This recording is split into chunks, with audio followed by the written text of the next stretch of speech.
कृषी विज्ञान केंद्र बुलढाणा येथे आंबा महोत्सव भरवण्यात आलेला आहे आणि आपण या ठिकाणी बघू शकताय जे शेतकरी आहेत त्यांनी विविध प्रजातीचे जे आंबे आहेत ते या ठिकाणी आणलेले आहेत आणि मोठ्या संख्येने जे आहेत शेतकरी या ठिकाणी आंबे घेऊन आलेले आपण या ठिकाणी बघू शकता। बरेच नागरिक जे आहेत हे या ठिकाणाहून आंबे देखील घेऊन चाललेले आहेत।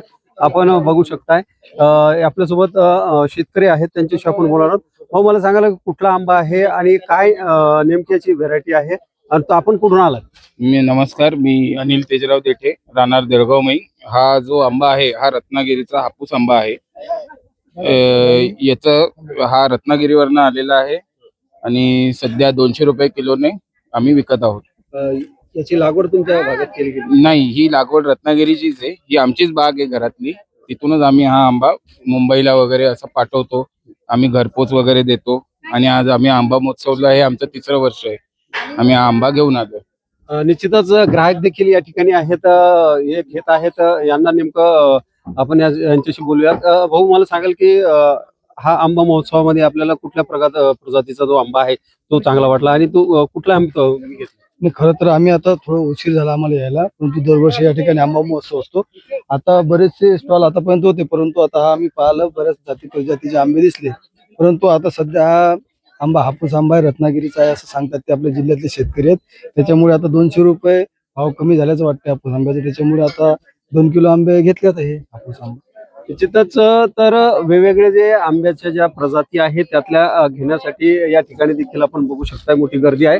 भाऊ, मला सांगाल तुमचं नाव काय आणि कुठून आंबा आणलेला आहे? कुठला आंबा आहे आपल्याकडे? मी सौरव नारायण लवंगे, मी राजूरवरून आलेलो आहे। पण हे सरांचा स्टॉल आहे चिखलीचा, गुप्ता सरांचा। आणि हा आम्रपाली आहे, केसरचा आहे, हापूस आहे आणि हा रत्न आहे। कसे भाव कसे?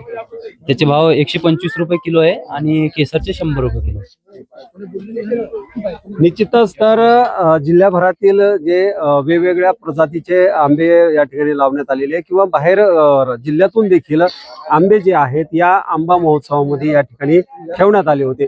मोठ्या संख्येनं नागरिक जे आहेत ते या इथून आंबा घेऊन जाण्यासाठी या ठिकाणी आले आहेत आणि हा आंबा महोत्सव या ठिकाणी आता संपन्न झालेला आहे।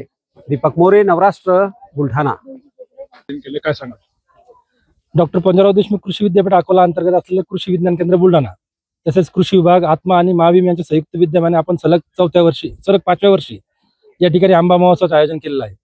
या आंबा महोत्सवामध्ये शेतकऱ्यांना थेट ग्राहकांपर्यंत विक्रीचं दालन उपलब्ध व्हावं आणि जे स्थानिक वाण आहे बुलढाणा जिल्ह्यातील, ज्याच्यामध्ये नारळ्या असेल, काळू असेल, शेंद्र्या असेल, अशा प्रकारच्या आंब्यांना ओळख मिळावी या अनुषंगाने आपण हे आंबा महोत्सवाचं आयोजन केलेलं आहे। या आंबा महोत्सवामध्ये एकूण 37 प्रकारच्या आंब्याच्या जातीची आज नोंद करण्यात आली आणि आतापर्यंत जवळजवळ 27-28 टन आंबा सकाळी 9 वाजेपासून आतापर्यंत विकला गेलेला आहे। शेतकऱ्यांना त्यांच्या मालाला डायरेक्ट भाव मिळावा, यामध्ये व्यापाऱ्यांची दुवा नसावी, त्यांना एक चॅनल मिळावं या अनुषंगाने कृषी विज्ञान केंद्र हा प्रयत्न मागील 5 वर्षापासून सातत्याने करत आहे। आणि त्याचंच फलित म्हणून यावर्षी जिल्ह्याचं जर आपण फळबागेचं क्षेत्र बघितलं तर मागच्या वर्षी 800 हेक्टर आंब्याची लागवड आहे, यावर्षी 1250 हेक्टर पर्यंत पोहोचलेली आहे आणि त्यामध्ये आंबा महोत्सवाचं अगदी मोलाचं योगदान आहे।